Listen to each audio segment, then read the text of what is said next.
What's up, everybody? SGZ here.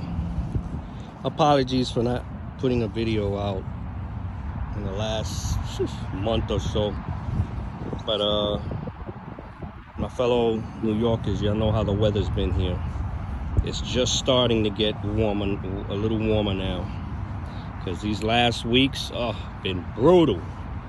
And I got me a little hoopty. I got my minivan for the family, but then I went up north to Buffalo, picked me up a nice little one owner, no accident, low mile hoopty for me, you know what I'm saying? Because my wife needs the van for the evening and I work nights. So, but anyway, just a quick little video here. I miss riding. I mean, I rode a few times before this, but I didn't get a chance to shoot a video, but I am now. Yeah, so I want to go over a few things. As y'all can see, I went ahead and I got this seat extender. Yes, I did. I never liked it. I still don't like it. I'm not a fan of it, the way it looks. But since the weather's been cold and bad, I hope you guys can hear me.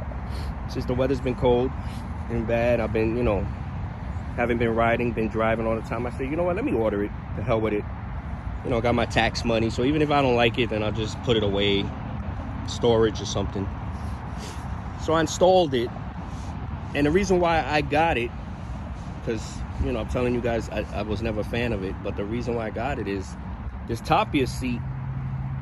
You can't tell now. You could probably tell, but I would say it's about 1/2 inch to 3/4 of an inch thinner than the factory seat. So I'm sitting, you sit a little lower.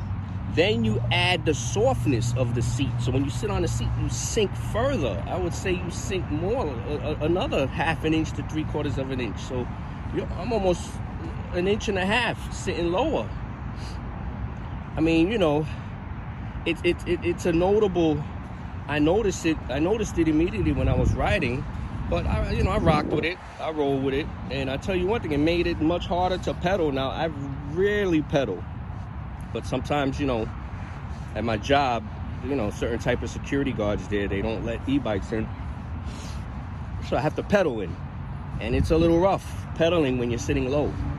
It's much easier to pedal when you're up high. You have much better leverage with your legs. So I said, let me order the seat extender. And then I ordered it, and it sat next to the bike for, I would say, for weeks, maybe damn near a month. And then I finally, I think last week or 2 weeks ago, I finally said, let me install it. Now, it's a little tricky to put on. Yes, it is. And I don't know if any of y'all had this problem. I think the bolts that come with it are too short.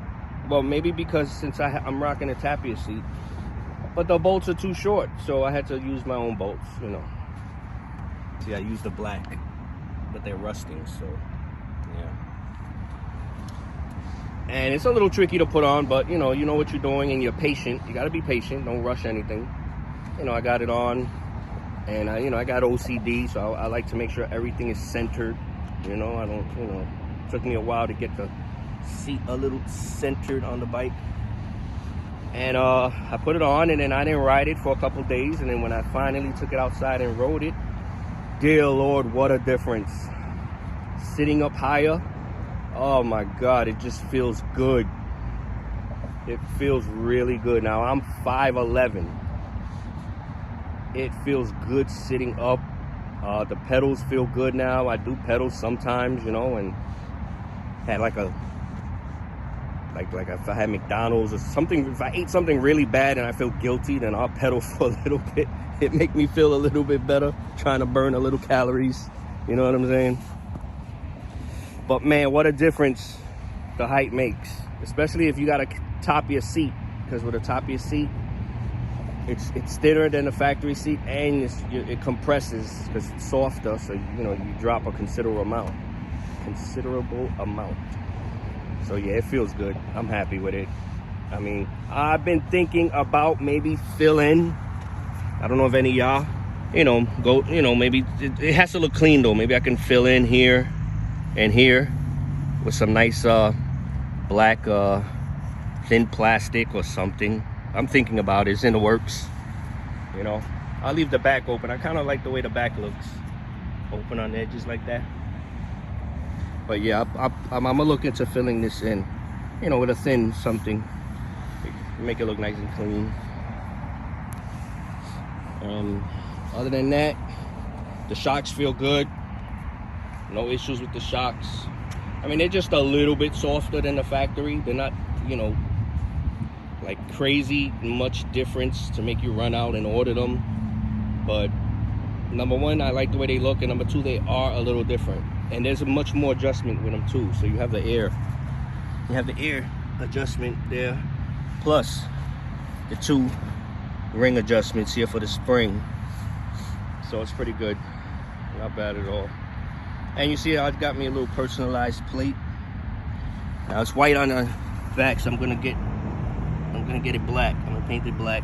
But this license plate, it bolted right into, license plate holder bolted right into the shock bolt, and I like it.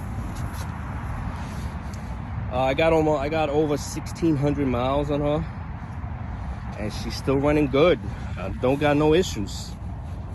I mean, I have like this here. The cap for the lock is getting kind of brittle, the ring around it right here, so that's gonna break any day. Yep. And also, yeah, one time I think I parked at a restaurant, and it was so windy, man, she fell over, and it even bent the lock. It bent the rod. I had to bend it back a little bit, but she wasn't damaged at all. Other than that, other little upgrade I put was these new mirrors. Oh man, I love them. I like the other mirrors, but they were a little smaller because I like minimal. I'm minimalistic. I don't like big, flashy, big, crazy looking stuff. But I love these mirrors. Let me know if you're interested in the link. And you know, I had a few people ask me, how the hell did you get the caps off of the grips? Well, it's not easy. It's not easy. It's tough. And just take it when you're fighting it. Take care not to damage too much the actual handlebar. But these mirrors are great. They got a ton of adjustments. They pivot here. They pivot, so they can pivot back and forth. The mirror itself is on like a ball socket. And yeah, that's it. And you could adjust, everything could be adjusted and tightened, you know. And it's very good quality. So you could, oh snap! I didn't even notice their name etched in it. This is the first time. Very good quality. When I opened up the box, I was like, oh man, these are some good quality mirrors. This on some cheap plastic one, because I've gone through many mirrors, through my scooters, my other bikes, and those mirrors are legit. I like them very much.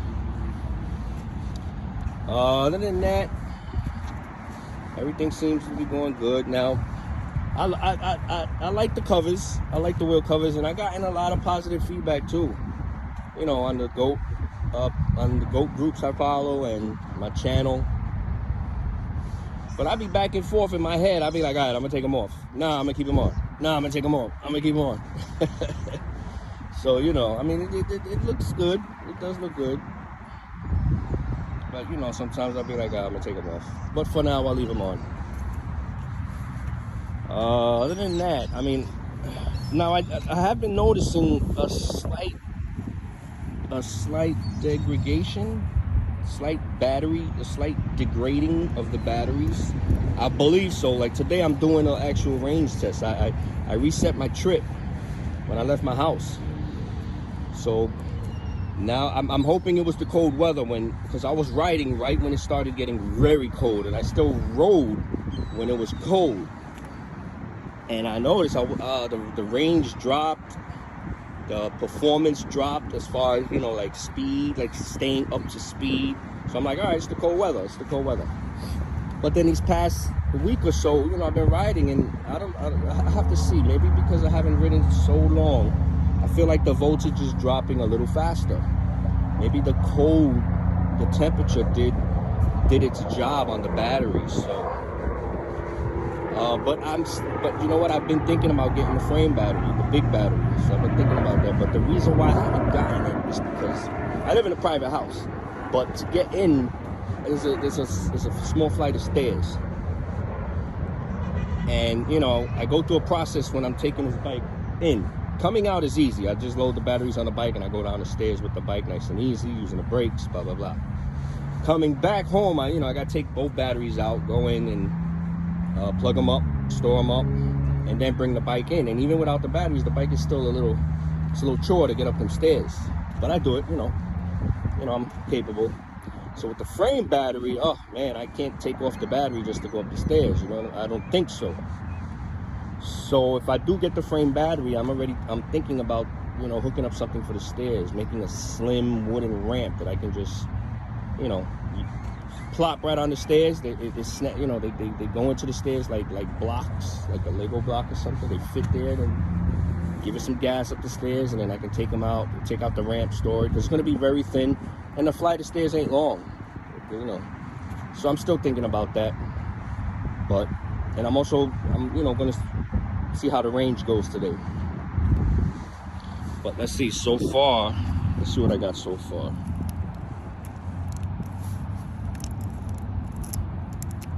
Let's see what I got so far. On the battery and the range that I did so far, let's get me out of there. All right, I did 4.4 miles, averaged about 14.5, and I'm rocking 70.8. So, you know, I'm good, but we will see later. You see, I got a 1641 miles. Yep. Now, also what I've been thinking about too is getting rid of the derailleur, because I don't know if you guys, any of my fellow goat owners did. I hate the clanking sound. I hate the loose chain. I hate all that. I mean, I rarely pedal. And when I do pedal, I mean, I don't need to shift between gears and all that. I'm fine with one ring. So I'm thinking about, I'm definitely gonna get rid of the derailleur, get rid of that shifter, clean it up. It cleans it up, open it up, cleans it up there. I'm definitely gonna. Now I notice about this wheel cover, it snapped there. And it's not because I put it tight, because I got them tight everywhere. You know, I got it tight everywhere. Just right there, it snapped. But hey, it's all good. Yeah, you see, she's very dirty. Extremely dirty. I got caught like once or twice when it was wet. Not raining, but when it was wet. Because I do not ride in the rain. I do not ride in the snow, but sometimes, you know, it's out of your control. But yeah, feels good to be riding. Feels good to do a video. I'm definitely thinking about upgrading the handlebars too. Now that I sit a little bit higher, it's not uncomfortable. Now I'm not hunched over. It still feels great actually. But I've been, even before I changed the seats, I've been thinking about getting another handlebar set. Bring me up a little, you know, bring it up a little bit more. Now also, you know, I gone through quite a bit of goggles and glasses for riding, but these right here I love, man. Even in the night, because I can't wear shades in the night because, you know. But these are a little dark, as you can see, but they're just not dark enough where I can't use them at night, and I use them at night. And they're quality, man. And I think I only paid about, like, if I remember, somewhere between $20 to $30. This brand name here, 100%. Great goggles, man. I love them. Great. And this is the helmet that I use. I mean, I got maybe like 5-6 helmets, but this helmet I love because I breathe easily in it. I breathe easily in it, man. And of course, you know, legit mongoose. I mean, I'm assuming this is authentic when I got it from Amazon, but I don't got no issues with it. The only issue I had was the visor was pointed way up, so I had to remove that bolt and then bring the visor down and then screw in the bolt, because the visor, this flap here was above the bolt. I don't know what was going on with that. You can see right there where it was facing way up, and I was just not feeling that. Yep. Now maybe also, you know, eventually, maybe this summer, I'm gonna upgrade the brakes. I mean, I don't got no problem with the brakes. I know the Maguras are top notch. I never use them. but from what I hear about online, they're like uncomparable. They're like, so I could just imagine how they feel. But for the time being, I got no issues with my brakes, and I know how to keep them going good. I know how to bleed my brakes. I know how to change the pads. Do it all the time.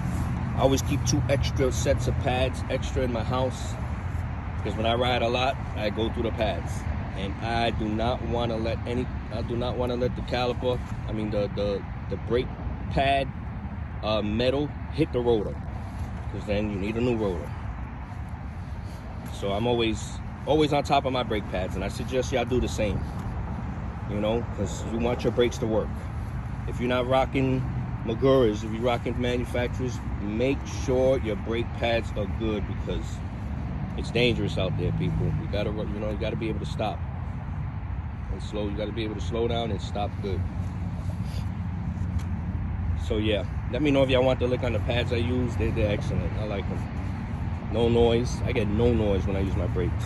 I mean, I get a little noise in the beginning right after I change the pad, you know, that little period, but shortly after, no issues at all.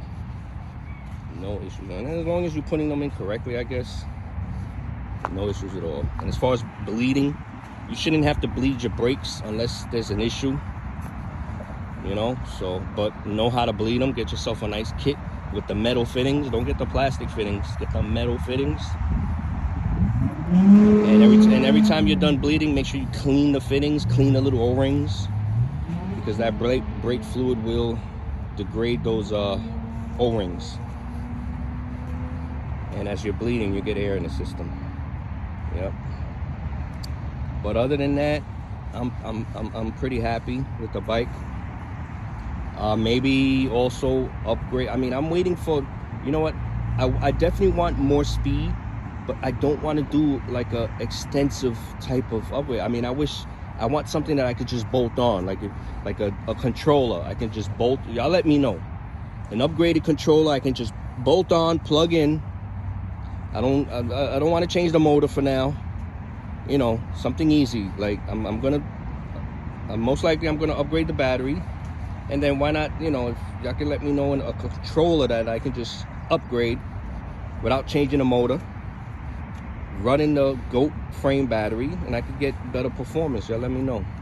And then maybe down the line I'll look into motor, because that's just more work. Because, you know, I got a lot going on.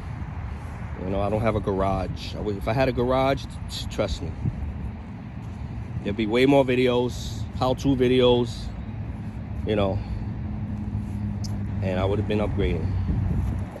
Now, you know, also I want to just, you know, I see a lot of people when, you know, online, they getting flats and stuff. You know, I have not gotten one flat since I bought her, and I got her in November of last year.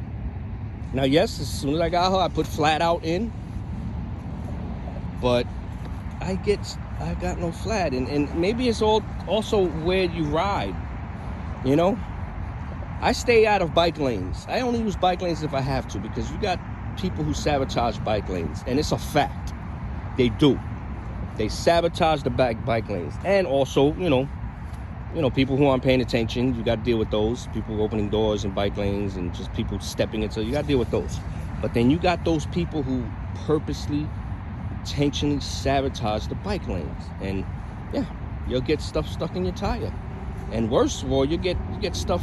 You could be flying at night. That happened when I was on my scooter, on my Yumi. I was at night flying, well, not flying, but maybe cruising 30 miles an hour, and I just saw it. I was able to stop right. Somebody threw a barrier across the bike lane. You know, the wooden part of the barrier, and I saw it just in time and slammed on my brakes. If I didn't, a second later, I would have hit it. So I removed the barrier and stuff, you know, and just there's a lot of debris in the bike lane that'll give you flats.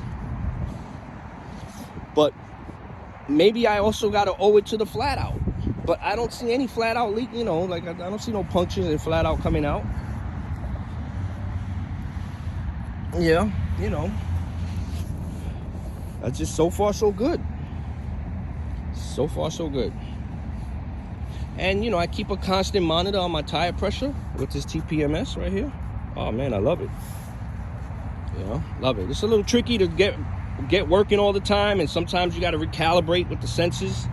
But once you learn how to do it, then it's just a quick little recalibration, you know. And sometimes the batteries go dead on the monitor. Just change the batteries, you know. But you learn how to use it, and you'll be, you know, it's great. You know your tire. I know my tire pressure all the time, and I run about 28 pounds each front and rear. That's me. That's how I like to run it. To each their own. Everybody has their own pressure they run.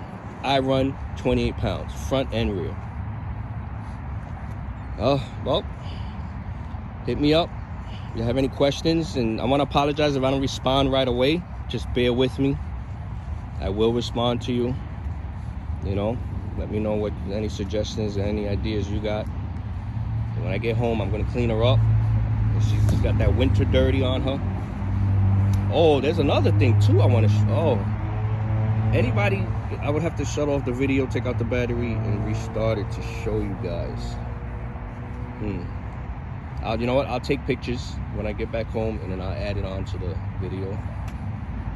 But the this front battery bracket with the terminals in the bottom has a little rust. Like one of the, you know, it has those 4 rods. I think they're 4 rods, and one of them is starting to rust up because some salt got in there. So I cleaned it up. I sprayed a little lithium grease to slow down the rust. So you know, I mean, I really don't want to replace the battery bracket. I mean, I don't know how much that is, but I'm keeping an eye on that rust because I don't want it to start spreading crazy. I'm thinking about upgrading my kickstand. I got one in the Amazon cart. Looks really good. I saw somebody with a bike online with this nice kickstand, heavy duty, adjustable too. Yep. But yeah, she needs a cleaning. But yeah, guys, if you're up in the fence about that seat extender, I hope I gave you enough info for it. Again, it's tricky to put on. It is tricky. You gotta know what you're doing, and you gotta be patient, because you know, I had to take it out a few times. The brace, I had to work with it. I mean, the extender, I had to work with it, and then with the seat. But be patient. You get it on, and it's good. I like it. I like it a lot. And I'm definitely gonna think about filling in those gaps. Other than that, I'm pretty good. Damn, she's dirty, huh? Look at that old dirt there. Yeah. But hey, she runs like a champ. Like a champ. All right, guys, I'm gonna jump back on her, go for a little ride. Thanks for watching. Hit me up with questions, suggestions, recommendations, and subscribe. And most important of all, ride safe, people. Please ride safe. You know, all it takes is that one time, man. I changed my whole riding style after I got into, you know, my accident with my Yumi.